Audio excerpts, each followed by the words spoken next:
중국은 우리가 안보, 경제, 문화, 인적 교류 등 제반 분야에서 긴밀히 협력하고 있는 중요한 국가입니다. 양국이 상호 존중, 호혜, 공동 이익에 기반하여 전략적 협력 동반자 관계를 내실 있게 발전시켜 나가기를 기대합니다. 글로벌 안보와 경제 질서가 격변하는 가운데 한중 양국이 여러 도전에 직면해서 긴밀한 소통과 협력을 지속해 나가기를 기대합니다.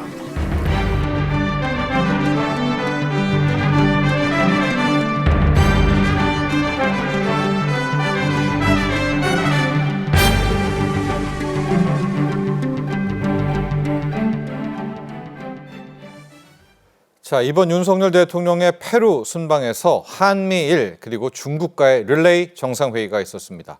트럼프 2기 행정부 출범을 앞두고 각 정상들 간 중요한 만남이 성사가 된 건데요. 주요 내용과 성과 그리고 앞으로 특히 우리 한국과 중국과의 관계 개선으로 어떤 영향들 또 긍정적인 영향들 펼쳐질지에 대한 이야기도 나눠보죠. 이인철 참 좋은 경제연구소장 모셨습니다. 안녕하십니까? 저희가 에이펙 회의는 집중적으로 조망을 하고 분석도 했었고요. 저희가 에이펙 분석하는 가운데 아마도 한미일, 한일, 한중 정상회담 가능하다 이야기를 드렸는데 이루어졌습니다. 먼저 한미일부터 시작을 해보도록 하겠습니다. 원래는 이제 캠프 데이비드 선언 후 있었고 1년 3개월의 시간이 지났고요. 멤버들을 보면 한 명이 바뀌었네요. 일본의 기시다 총리에서 이제 이시바 총리로 바뀌게 됐었는데 이번에 펼쳐진 한미일 정상회의의 의미도 한번 되새겨 주시고요. 핵심 내용도 한번 볼까요? 그렇습니다. 이제 페루에서 열렸던 제13차 에이펙 회담에서 우리가 중요하게 여겨봤던 건 한중일 정상회의였습니다. 세 나라 간, 세 국가 간 협력의 지속성과 제도화를 좀 강조하면서 이런 것들은 중요한 외교적 분기점이 되지 않았나라는 이제 평가를 할 수 있는데요. 말씀하셨던 것처럼 지난 8월에 있었던 캠프 데이비드 선언 이후 1년 3개월 만에 열린 회의입니다. 이번 정상회의는 단기적인 협력 성과를 넘어서 제도적 성과를 마련해서 기반을 마련해서 3국 간 관계를 장기적으로 좀 공고히 하는 계기가 마련됐다라는 이제 평가인데요. 특히 이제 3국 정상은 이번 공동성명을 통해서 지난 8월에 있었던 미국 데이비드 캠프 3국 정상회의의 합의를 재확인하고 이를 조율 그리고 이행하기 위해서 한미일 사무국 설립에 합의했습니다. 이 협력 사무국 설립은 3국 간 협력의 지속성과 연속성을 보장하기 위해서 구체적인 어떤 이 로드맵을 밝힌 건데요. 북한의 러시아 파병과 군사협력에 대해서 한미일 3국은 강력히 규탄하면서 국제사회 규범을 위반하는 행위를 좌시하지 않겠다라는 강경한 입장을 공고히 했고요. 또한 이제 유엔 안보리 결의에 따른 한반도의 완전한 비핵화를 위해서 이런 이제 공약을 재확인하는가 한편 인도 태평양 지역에서의 어떠한 일방적 현상 변경 시도에도 강력하게 반대한다라는 입장을 같이 했습니다.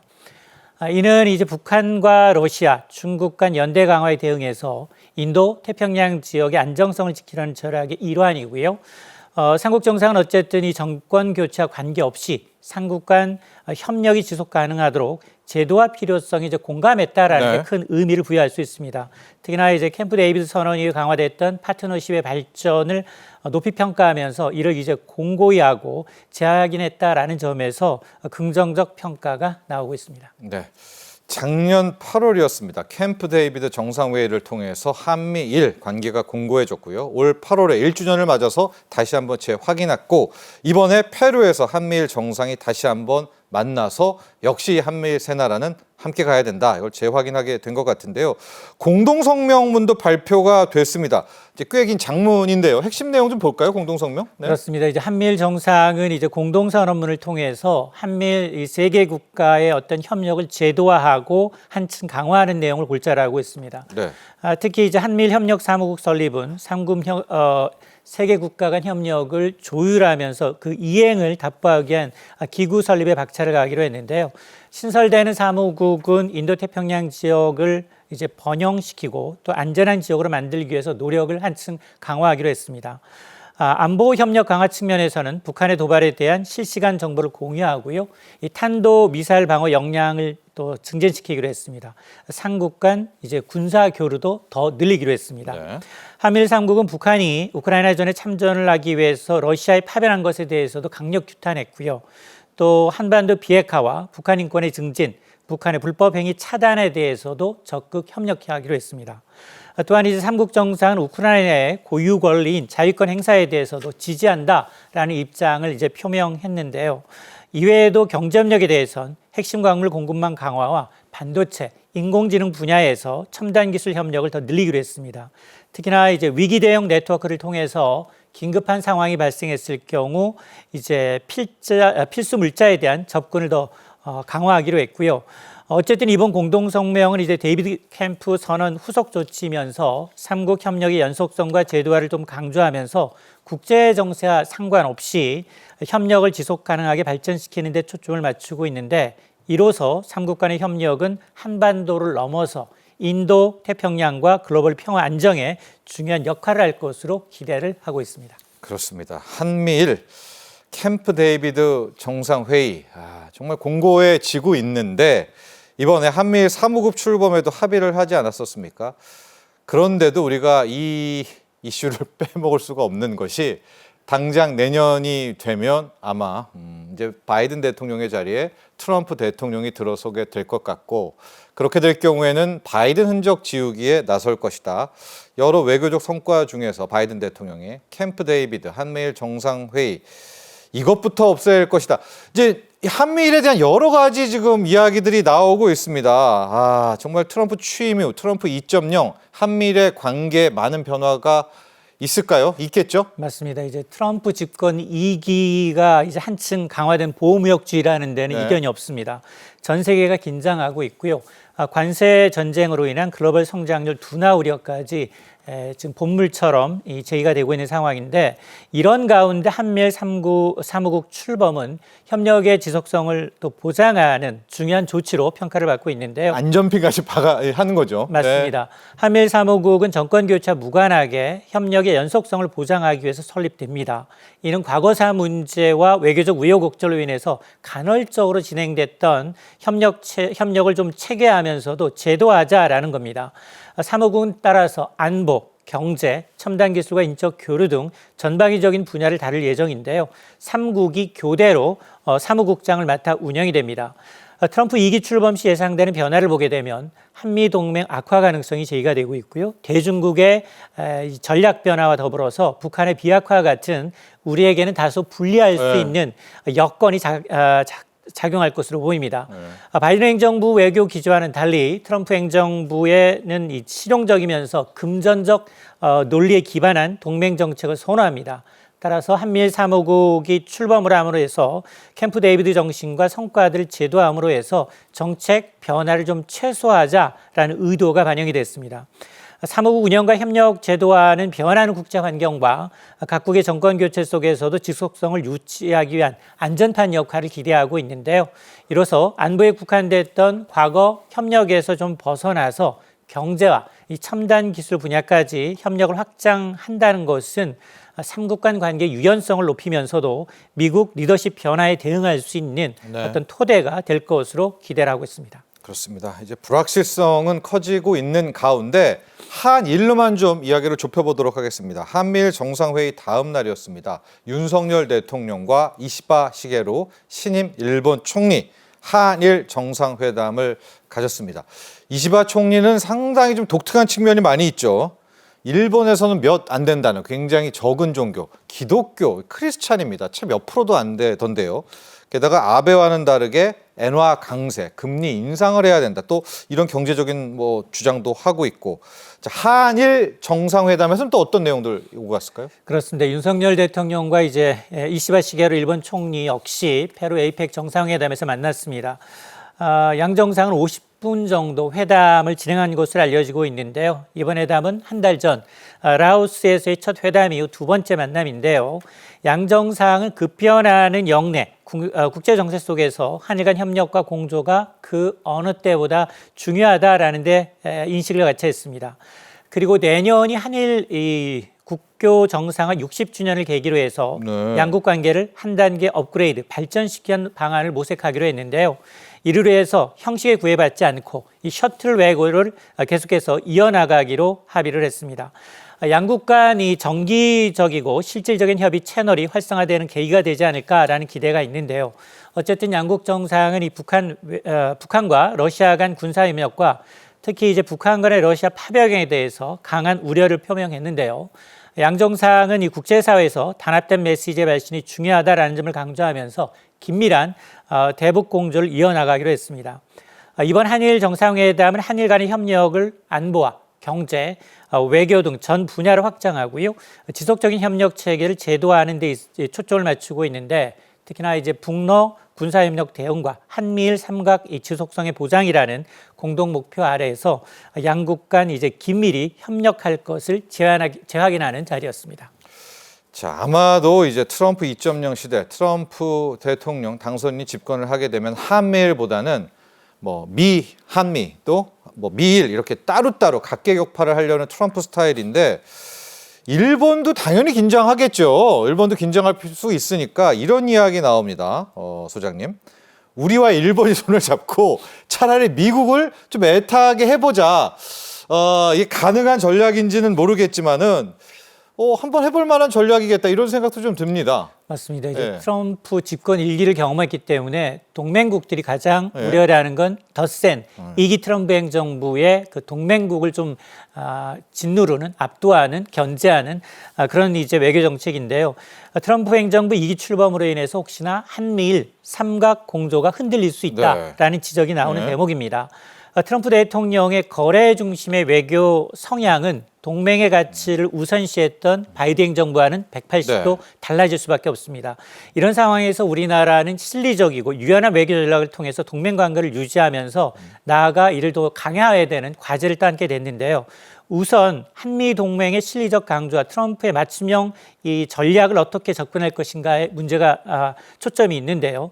트럼프는 자신이 중심에 서는 걸 굉장히 선호합니다. 네. 동맹을 비용 대 효용으로 바라보는 경향이 심한데요. 그렇죠. 따라서 이제 바이든의 이 외교적 유산을 트럼프의 브랜드로 재포장하고 그리고 한국이 미국에 제공하는 군사적, 경제적 기여를 적극적으로 홍보해야 된다라는 겁니다. 우리나라는 대미 3년 연속 투자 1위, 일자리 창출 1위 했다라는 기여했다는 점을 지렛대로 좀 활용할 필요가 있어 보이고 또 한국의 방위 분담과 이제 반도체와 같은 첨단 기술 분야에 있어서 구체적인 경제적, 안보적 기여를 강조함으로 해서 미국의 이익을 극대화하는 어떤 파트너다라는 이제 인식을 심어줄 필요가 있습니다. 특히 한미일 3국의 사무국 설립을 통해서 한미일 협력을 미국 정권 내 초당적 지지를 받고 있는 만큼 이 점을 활용해서 미국 의회의 또 유력 인사들과의 네트워크를 좀 활용할 필요도 있어 보입니다. 또 하나는 이제 중국 견제를 통한 이제 협력의 필요성을 강조하는 대목도 또한 이제 필요한데요.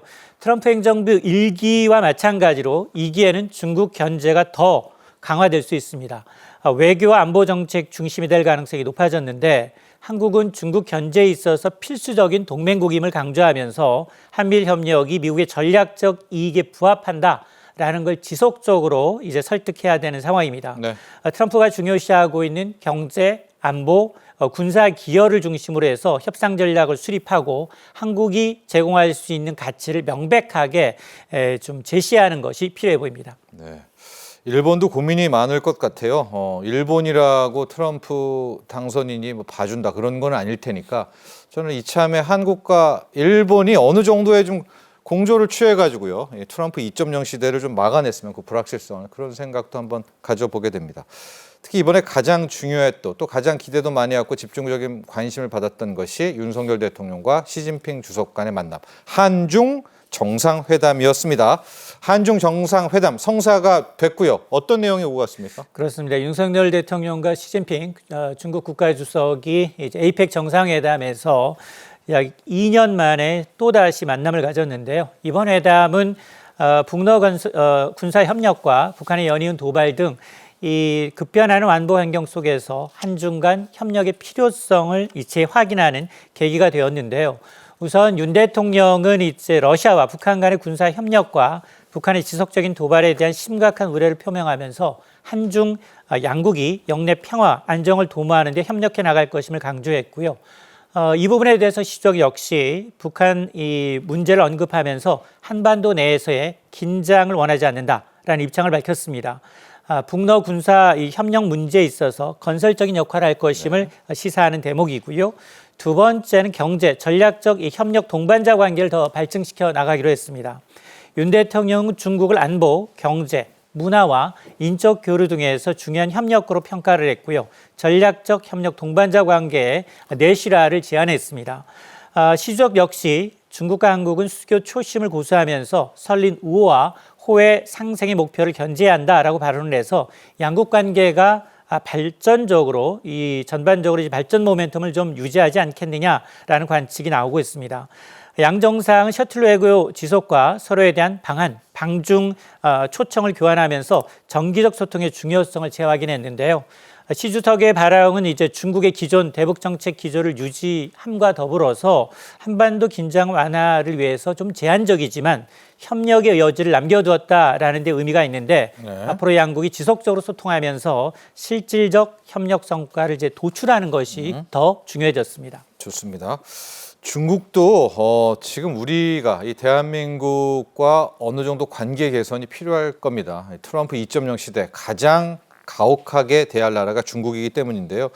얼마 전이었죠. 한 3주 전이었나요? 한국에게 무비자, 우리에게 15일짜리 무비자의 혜택을 또 제공하는, 또 우리가 원했던 것도 아니었는데 직격해서 주지 않았었습니까? 이렇게 저렇게 보면 우리에게 좀 손을 좀 내밀고 있는 것 같아요. 중국도 어쩔 수가 없는 거죠. 맞습니다. 네. 중국이 최근에 이제 한국과의 관계 개선을 요구하는 시그널을 보내고 있다라는 평가가 우세한데요.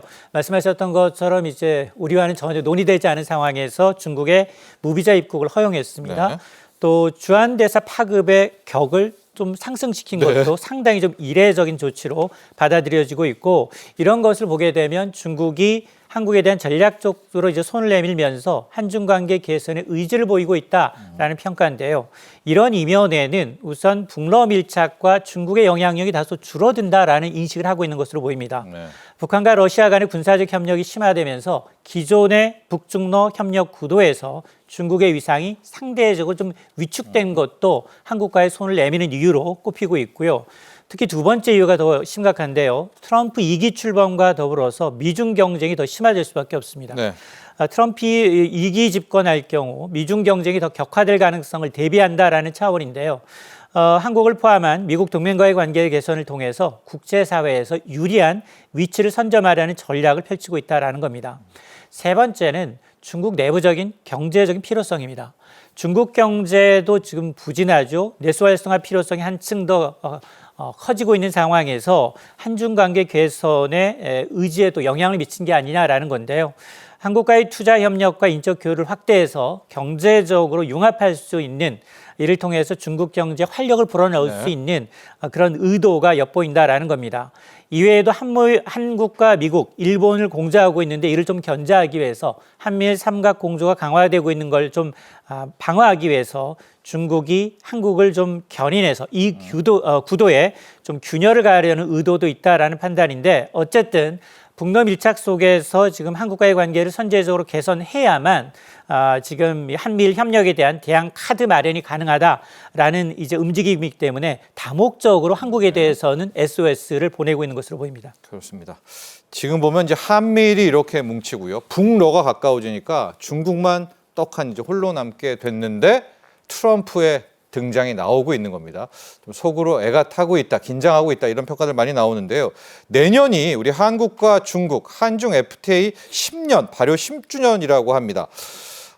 실은 내년에 한번 윤석열 대통령과 시진핑 주석의 만남이 있어야 되는데 미리 한번 이렇게 또 깊게 한번 관계를 맺은 것도 상당히 긍정적이다, 이렇게 보여지고 있는데요.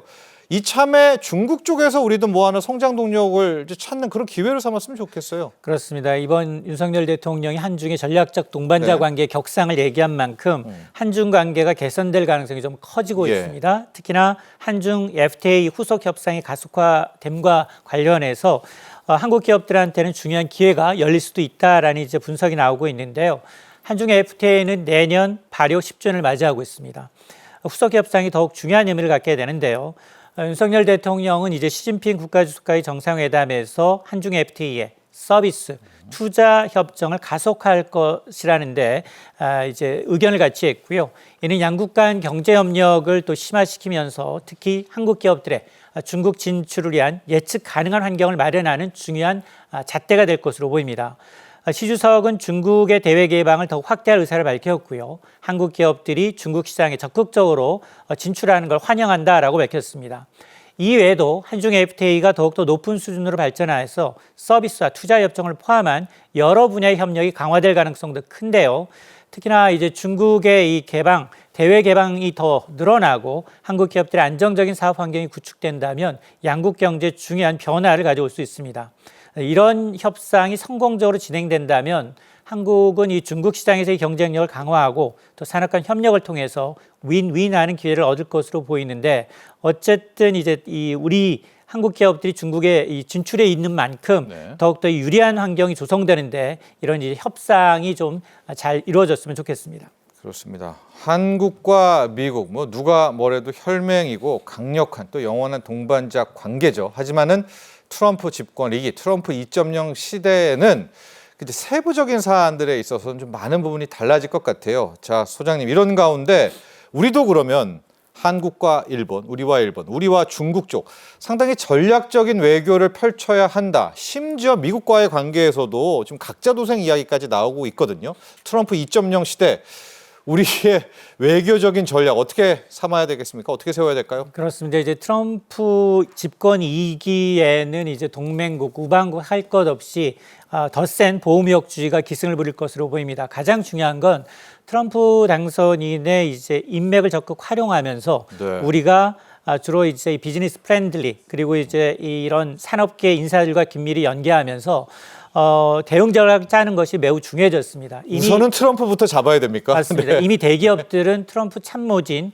그리고 친분 있는 기업인을 상대로 로비와 대관 업무를 더 확대하고 있고요. 정부 차원에서도 고위급 인맥을 통해서 경제 외교 채널을 적극 활용하는 방안을 모색해야 합니다.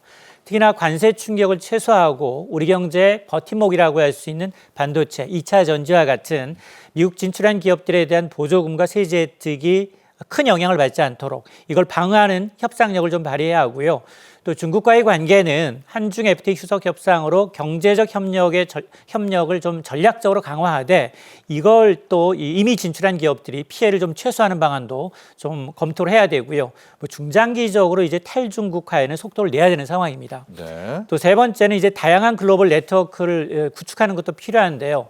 미중 갈등이 더 심해지면 다자 간 협력이 더 중요해집니다. 앞서 말씀하셨던 것처럼 우리나라는 일본뿐만이 아니라 유럽연합과 같은 우방국과 협력을 강화하면서 지금 이 공급망 다변화와 글로벌 경제 안정화를 위해서는 미국, 중국 이외에 다른 파트너들과의 협력을 통해서 이런 리스크를 분산할 필요가 있어 보입니다. 더 큰 문제는 지금 내년 올해보다 더 어렵다라고 합니다. 수출마저 흔들릴 수 있는데요. 외부 변수에 흔들리지 않은 내수 시장 환경과 경제 안전성 확보가 무엇보다 시급합니다. 내년 수출이 흔들린다면 내수 부양에 전력을 다해야 되거든요. 특히나 이 정부가 이제 국민들의 소비 여력을 좀 높이면서 기업들의 투자를 촉진하는 방향으로 적극적인 재정 정책과 규제 완화가 좀 필요한 상황이고요. 특히 물가에 대한 불안, 생활 물가와 일자리 안정화 등 내수 경제 안정화를 통해서 이 외환 시장의 불안전성을 좀 해소하고 리스크를 관리하는 것이 무엇보다 중요해졌습니다. 네, 알겠습니다. 자, 지금까지 이인철 참 좋은 경제연구소 소장과 함께했습니다. 오늘 감사합니다.